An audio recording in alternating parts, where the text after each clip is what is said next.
guys, what's up? This is GVKCollectibles, today with a, well, it's November 2nd, but you know what it is? It is Mythical Mountain Monday, so pretty much all this stuff is gonna be, all the stuff that I got. Let me just show you a preview. Big stack this time, probably as big as the one that I got. Like, I think it was like our second Mythical Mountain Monday video. That it was a stack that big. So yeah, it was the Halloween special. They had it actually earlier. They had it from 4 to 7, which I actually really liked it. It was nice to have it a little early than later on the day. Then I watched like some Halloween movies. I hope you guys had a wonderful Halloween too. Even though this year's been a crapshoot. Let's just say that it's been crappy. For Halloween, but I did manage to have some fun. I carved a pumpkin. I got to read some horror comics. I got to watch like my four essential Halloween movies that I got to watch. I watched Trick or Treat, Halloween 3: Season of the Witch, the original Halloween, and Halloween 2018. It used to be Halloween 2, but now it's changed to Halloween 2018 because I think it's a better sequel than 2. Take that for what you will. That's just my opinion. I don't hate, and that's the thing, I don't hate 2. I actually loved 2 for the longest time because I thought it was a really good story, a close story between that. And I do love 3, so, but other than that, I had a really, really good one, and they had a really, really solid auction, I thought, this go around. I mean, if you clearly saw the stack, there was a lot. I did go to a few other places, but I'm not really going to show off any of that today. I'll be posting that on Instagram though, but just mainly because the stack alone is enough to say hey, to do a whole video on. So let's get started. So I am going to start with actually a few comics. I gotta rearrange a few because there's a few that I got. There'll be one that I'll do last with another. Actually, no. I'll do this. I'll do it like this. So, these are comics and a mixture of comics and magazines, but we'll get to that. So, the first one of the first comics. Let's see if I can find it. Actually, that's the first book I got today.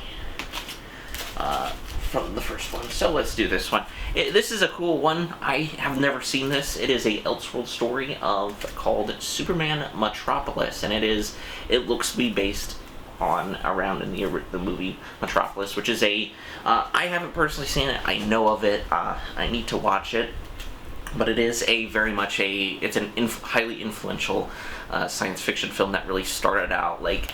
It was within the 20s, and it was really, really well done. And the robot is like the most identifiable thing from this. I don't know too much about this story, so I'm actually really intrigued to read this story, Superman Metropolis. The other Elseworld Stories books I think have been nothing but solid. Silver Bullets, great. I think it's Speeding Bullets actually. Speeding Bullets was fantastic. Batman Darkest Knight was really great. And of course, I think everybody knows that The Dark Knight Returns is a part of that. The Elseworld was a part of the Elseworld label imprint. Next comic I got this one was really, really cool. It is a variant cover of Deceased, A Good Day to Die, #1. Now, I think this is a tie-in for the main Deceased line. This is written by Tom Taylor, but it's the cover, the variant, is really, really cool. So it is The Deceasing. It is based on the true case files of the Waynes. And for those of you who don't know what this poster is a reference to, this is actually a reference to the very, very first Conjuring movie, which I really love. Oh god, sorry. I really love the first Conjuring movie. I really love the second one. There are a few, I think, The Nun I like. I haven't seen any of the Annabelle movies because I don't think... That's the weird thing. Like, I actually have an Annabelle, neck figure and everything. I just don't find her to be much of an interesting character. I think there's a lot more interesting stuff within that universe. The demon behind Annabelle, I think, is a lot cooler, what I remember seeing. But, the Nun's a lot cooler, I think, in my opinion. And, the Crooked Man, too, is really, really cool, even though it is Valken. Spoiler alert. Sorry about that, but if you don't understand anything of what I'm saying, just you don't need to worry. But I just thought this was a really, really cool one. You have Wayne Manor in the background, and you have Batman's cape and cowl on the hook, so on the tree, which looks really, really good. So, yeah, they did a lot, like, when they did the DC Deceased event, they did a lot of solid, They did a lot of solid books. Not books, they did a lot of solid variant covers, I should say. The next one, this one's really cool. I don't know actually too much about this, but it is Halloween The Devil's Eyes number 3. This is a previews exclusive, and it is from Chaos Comics, which I don't think they're no longer around. I think Dynamite I think they may be still around. I am not completely sure, but I think because I think a majority of their characters show up within Dynamite Comics. So I have no idea what the context of this story is. I don't know when it's set place, but I assume it is during Halloween, of course. It's 2001, so this is like...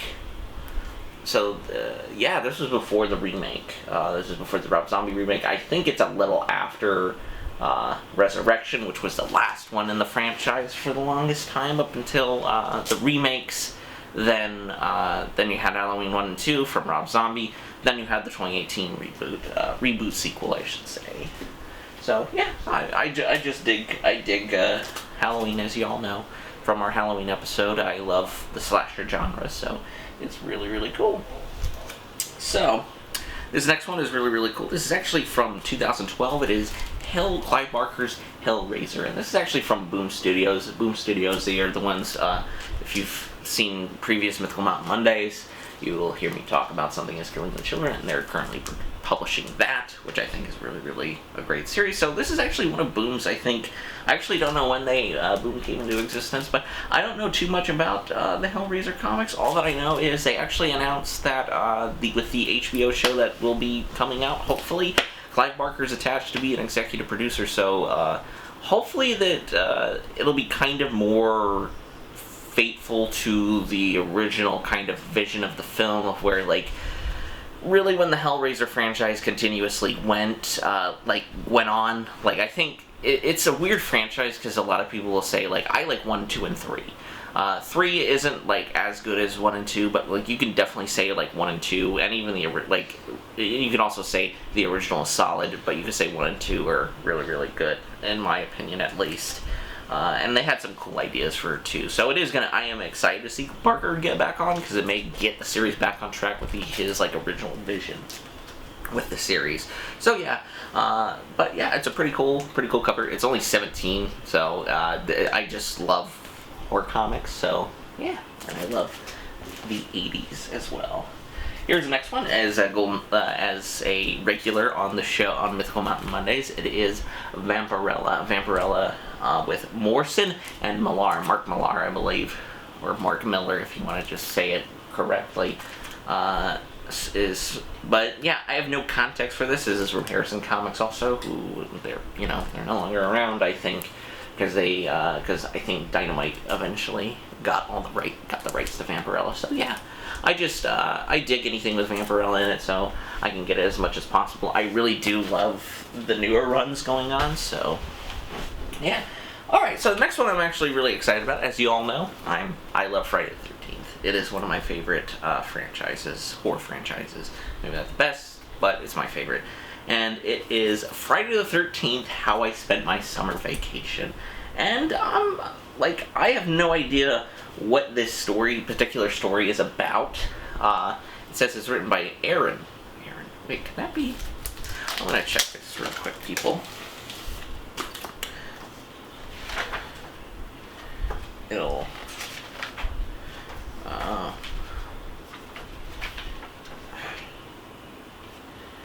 They have like a creators page. Sorry, I'm just trying to find because they usually. Oh God, there's boobs. Oh yeah, this is like Wildstorm. So this. Oh yeah, holy crap. Alright, so this is actually written by Jason Aaron. Jason Aaron, who's he was a main fixture of Marvel for a while. He did the Jane Foster Thor run. He did a few. He was the initial guy on Star Wars when they came to Marvel. So yeah, that's actually pretty cool. So yeah, I didn't know that, and it's also a cool cool variant, pretty cool cover. This is 1 of 2, so if I can find, I'm gonna try to see if I can find that second issue, which is, it's really cool, really cool. So, the camera, it's gonna do that thing it likes to do. It's gonna cut off, but I'm just going to pause it real quick, then we'll be right back. Folks, we're back. Sorry about, well, I'm back. It's just me this time. But, I'm back. So, these next few, they're actually going to be, like, I'm going to show them off kind of together. This is actually really cool. I have never seen or heard about these, but, oh crap, I dropped one. But, I do love the movie, and it is the Fright Night comic. So, this is actually interesting to me. So, I do have 1, 6, 7, 1, 6, 9, and 21. I didn't know, so Fright Night, it's a kind of cool tribute. It's a vampire movie, essentially. Some guy moves in next door to this kid who's a big horror fanatic. He likes a lot of the classic horror monsters, like vampires and stuff. And he suspects his neighbor is a vampire, and he happens to be right. And it's actually, it's just a fun movie. It's a tribute. It's very much like harkens back to the old vampire movies, like the Hammer films and like the Universal horror movies. I didn't know they had a comic. So I have issue 5, 6, 9, and it has, I guess that's Ed. Ed from the original movie. He actually gets turned into I think a vampire. He gets turned into a vampire, but he also turns into a wolf, which is it's really cool. And I have issue 21, which is very interesting. I have no idea, and I have no context for this, but I just really loved the original show. I haven't actually seen the sequel nor the remake, although I heard. I wasn't necessarily the big on board with the remake initially, because at that time where I was in my infancy of learning about horror, and I always thought remakes are the devil. Essentially, that's what I thought. But you know what? I'm willing to give more of them a shot. I'll say if I dislike them or hate them. But I am very interesting. So I will actually when I get a chance. I'm going to be interested because I actually want to look up the series and see what this is about. Because it's got to be a continuation of, hopefully, the series in general from the first movie. I know there was a sequel for Fright Night. So, yeah, I think these are really cool. So, the next one.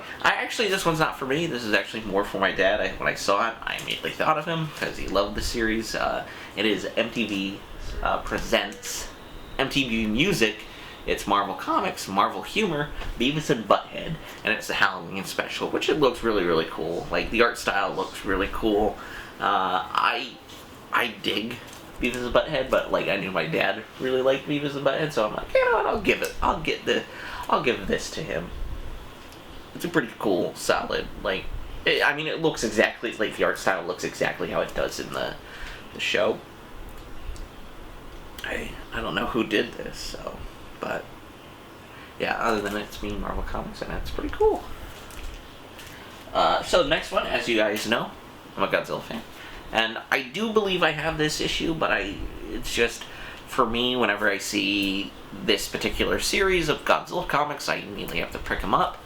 It is Godzilla number 21 from Marvel Comics. This is the initial run, and he is fighting Devil Dinosaur. Oh, that's pretty cool. Okay, so yeah, that's cool. So he's fighting Devil Dinosaur, who is a well-established character within the Marvel Universe. And this came out... Marvel's 1970? Wow, so this was, close to the 80s. Which is weird. Not weird, but I think the series started within, the early 70s, so it, ended around the 80s, which is really cool. And you can kind of tell, Godzilla's kind of forming into, the kind of classic... Because he actually has, the dorsal fins. His plates look like how they do in the movies, which is a good thing. But yeah, I think I may have this issue already, but it's classic Godzilla, and I love Godzilla, so you know what? I'll take anything I can get of Godzilla. roughly almost ending it off with nearly the comics. There's still more, and there's technically more comics, but they're not just like the traditional floppies. So the next one is Uncanny X-Men 509, and it's this really, really, really good. It's done by Greg Land. It's a cover that I've fallen in love with for the longest time. It is of Psylocke, aka Betsy Braddock, when she was in Quanen's body for the longest time, and it's kind of like a cool. It's a cool flashback of like how she. I think of like, because this is like Quanen of what everybody thinks of Psylocke, and I think this is the much more like how Betsy perceives herself, which is really, really cool. It's a really solid cover, I think, for X-Men. I really love it. I love the character of Psylocke. I love Betsy Braddock, and I'm very excited to see where Swords of X goes with her and Brian Braddock. So yeah, I think it's a wonderful cover. I'm going to keep this forever, as long as I can. So jumping into the next one, it is. I actually think I actually have the first issue of this. It is Aliens Hives number 3. So this is 3 out of 4.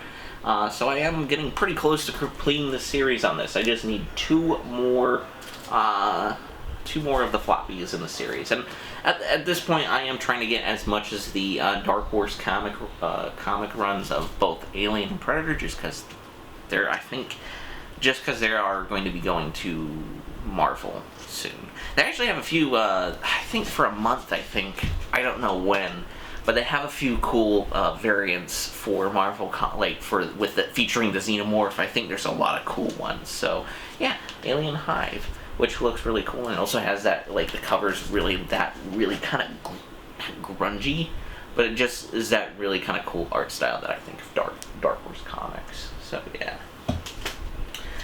This one was really, really cool. And I figured I got it just because on that night of Halloween, or the night of the 30th actually, NECA announced that they are making these figures, and it is Puppet Master #1 from Full Moon Entertainment. I've not actually seen Puppet Master. I think I saw the original, like, on AMC a long time ago, and I didn't know what I was watching at the time. So, but now I kind of realize that this is like this cool little cult, kind of cult classic series by Full Moon. I've discovered a lot of their other stuff, like Full Subspecies and Trancers, which is really, really cool. So, and I figured I'd get this because of in a celebration of the announcement of NECA doing Full Moon figures. Hopefully they get to do more Full Moon figures, because they announced the 4 main puppets. There's Blade, I can't remember all of them. Torch is definitely one of them. They'll be in 2-packs, which I don't know if there's going to be like a deal with Full Moon or not. I don't think Full Moon really does like figures in like comics anymore. They're more like they're smaller than they were when they initially started, but who knows. And it's also cool because it actually has a cool introduction to with Stuart Gordon, aka the director of Reanimator, who actually unfortunately he passed away earlier this year, which sucks, but it's really cool. And it's also recommend for adult readers. So I think this came out in the time when they were not under the comic code, which is really, really cool. And I think a lot of people are like, a lot of publishers were like, screw it, we're not following the comic code anymore. So yeah, Full Moon and Puppet Master. So these are actually really cool.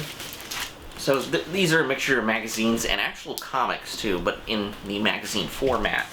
So the first one, I'm actually going to give this to a buddy as soon as I show him. It is Wizard Magazine with a really, really cool Darth Maul on the cover. It looks super cool. Like, I don't know the art style, but like I was never really into Wizard. Oh wow, this is 99. So yeah, this is like roughly at the peak of probably the Phantom Menace and everything, which looks really cool. And the new Spider-Man, first Spider-Man Unlimited, which is so crazy to me because I remember thinking, I thought like that series for the longest time was actually Spider-Man 2099, but it was just kind of a weird series of what I remember. But it's a pretty cool Wizard magazine. And this one I was really, really excited to see. It was a G-Fan from 1997, November, December, and it has the TriStar Godzilla reveal. which is, oh boy. Yeah, I figure I just get it just because I do love the older ones. I actually got an older one from, like, God, 2004 or 7, I think, around the time of Final Wars. So, yeah, I mean, and this is cool. Like, looking at it, it's really cool, really well done. The art's really cool on the magazine. I think really cool Godzilla. So, yeah. I mean, that's pretty much all I can say. But it is really cool to see this kind of stuff because, like, as a kid, I didn't know about this stuff, and it would have been so cool to be able to get magazines of, like, Godzilla stuff to be able to show off. So, yeah. Alright, so, before I jump into the rest of the stuff, the camera is about to cut out one more time again, just because this is relatively going to be a long episode. So, with that being said, I hope I'll be right back. Alright, so, I'm back probably for the final time right now, so... Here we have, we're going to get to the next few. Let me just make sure that the ones that I want to read, the ones that I want to get are in order. Yeah, they're relatively in order. So, this is cool, because this is actually something that I keep on seeing, but I never really think of. I never really give it the day of time to look. And it is a Eerie comic. This is issue number 5 from September 5th. I don't know what year. I try to look up what year these came out, but I'm going to guess like 70s, probably... maybe 80s, but this is so cool because the art is really cool. You have a T-Rex kind of in a swamp. It kind of, like, for me, this looks like it would be a cover of a 80s movie back in the day. You got that really kind of like classic looking T-Rex that's standing up all the way, who doesn't look too scientific accurate, and you got these two guys at the bottom. It just looks solid. Like, I think New Creepy, and I think these comic book magazines, I want to call them, are in the vein of like stuff of the EC horror comics and like Tales from the Crypt Haunter. I forget a lot of them, but this just looks super cool, and they all are like they have like they have a host within the book that tells the stories, which is really cool, really well done. So yeah, that looks pretty cool, and I'm gonna be excited to read this. Here we have another one. We have Eerie number 4, so I think July 4th, July 4th. So let me see. So, this is really cool. The Lurking has a really solid cover, kind of like this kind of cosmic looking, like, I love the colors and everything on the book itself. It looks really cool. A strange lurking horrors haunt the island at world's end. New terror in the creepy tradition. Warden Magazine. Wait, Warden Magazine. I'm just trying to think. But, yeah, I just think these look really solid. They capture a time, at least in my opinion, they capture a time of horror during this certain time of these kind of horror magazines and stuff that hopefully a lot of people weren't getting complained about because, you know, people are weird. But it is a bit like the art, I think, for these is really beautiful. So, let's see. I think I have one more, and the next two are going to be actual, like, magazines. It is New Tales of Horror, Creepy, and this is actually from Warren, so this is, I think these are different imprints. So, you have the Creepy, which I know is one of them, and it's just a really solid looking, like, art, like, horror art back then. When I think of, like, classic horror art, this is what I primarily think of, like this really kind of gothic, really scary kind of what is it, like art style. And also this is number 10 within number 10 within the series, and it's a 35 cents. You could have gotten this thing for 35 cents back in the day, which is incredible. But Creepy, just like, once again, I'm really excited to actually look into these and actually read them, because I haven't really dealt with these. I actually was reading the Creepshow comic, and that art is really great, and it reminds me of that. So I really hope you kind of get a similar kind of feel like the Creepshow comic book adaptation. I can't talk today. But with the next two, we got Famous Monsters of Filmland, and this is really cool because it's from December 1974, and you got Frankenstein's monster and the bride, which look really, really cool. And you get to see famous monsters. I think I own another famous monster with the creature from the Black Lagoon on it. And it's this is also a Warren magazine, so he had a bunch of these. This is Famous Monsters number 112. And you got Christopher Lee, talking about Christopher Lee and Telly Savalas in Horror Express, which is a really, really solid, if you can find it, it should be easy to find just because it is public domain. It is a solid, horror movie, and it's kind of sad because I think it was a production between, I think, either Mexico and England or Spain and England. I'm not completely sure, because you got a lot of cool. You got because you have Christopher Lee and you also have Peter Cushing in it, which is really, really cool. And they're and it has the film, even though it's on a Hammer film, it has a feel, it very much has that Hammer feel to it, which is really, really great. But yeah, I really, really love the cover, and I'm really excited to dig into these, because I know a few of these actually have posters, and the posters are really, really cool. Really great throwbacks, and once again, this is from 1974, so that's really, really cool. So the last one is really cool, and I'm really intrigued to learn about more, to actually open this and read this. It is Cine Fantasiatique, I guess, and it is a issue from October 1985, volume 15, number 4. God, and this was $4.95. Jesus Christ, take me back to that time when magazines were cheap. But it's actually really, really cool. So it's a preview of Dan O'Bannon's Return of the Living Dead, which originally Tobe Hooper, aka the man, for those of you who don't know who Tobe Hooper is, he was the guy who was originally going to direct Texas Chainsaw Massacre, then he had to back out of this because I think he was going to do another movie. I think he was going to do Life Force or Texas Chainsaw Massacre 2 at the time with Canon. But it's really cool, and it's really cool just because it gives you a time capsule of what you were dealing with. The Destroyer, superhero assassin Ramon Williams in a new film series. Saga time with the old Star Wars trilogy gets screen time for the first time. Then they actually talk about the original Terminator. There was a lawsuit, and they actually talk about, bringing it back to Fright Night, they talk about Fright Night, and how, but this was before Fright Night came out, so for me, it is just crazy. And they also talk about Legend, too, which is a Ripley Scott one. I think it has Tim Curry as the devil, which is, really, really cool.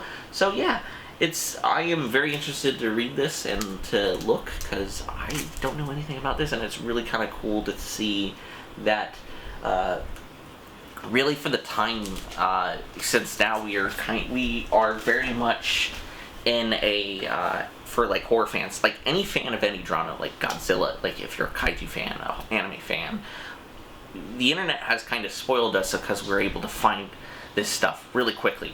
Back then, we had to get, you had to get news, if you wanted news about, horror films, you had to, or, just movies in general, you had to subscribe to these magazines or just go to your local comic book store. And even with the comic book stores, too, it's the same thing with comic books, so it's kind of crazy to see, and it's really cool to see that. It's kind of like a little time capsule into that time. So, with that being said, that's pretty much all for Mythical Mountain Monday, the post-Halloween edition, I guess you could say. So, I hope you guys enjoyed the video. Remember to hit subscribe and hit that little bell notification so you can get notified of when we upload new videos like Mythical Mountain Mondays, What's in the Box Wednesday, and figure reviews. We hope you really enjoyed the Halloween video. My brother, Jack's Pop Guy, Cole, he worked a really long time hard on that video. I think he did a fantastic job with it. And make sure to check us out both on Instagram. I'm GVKCollectibles, of course. My brother's Jack's Pop Guy. He actually recently did a giveaway because he reached, I don't know how much he reached, but it's weird because he was talking about it the other day, but he hit a milestone with his Instagram page, which is really, really awesome. And also, we both have Mercari shops. I primarily have DVDs and some collectibles, a little. I have one Godzilla figure on there. But if you're in the market for some DVDs, just check me out. And also remember to check Jack Pop Guy's Mercari. Has a lot of cool Funko Pops on sale. So, with that being said, I hope you guys give. Also, give us a little like too. We really appreciate it, and we hope you guys enjoy our content because we have a fun time doing it. So, yeah, I hope you guys have a wonderful day. Peace.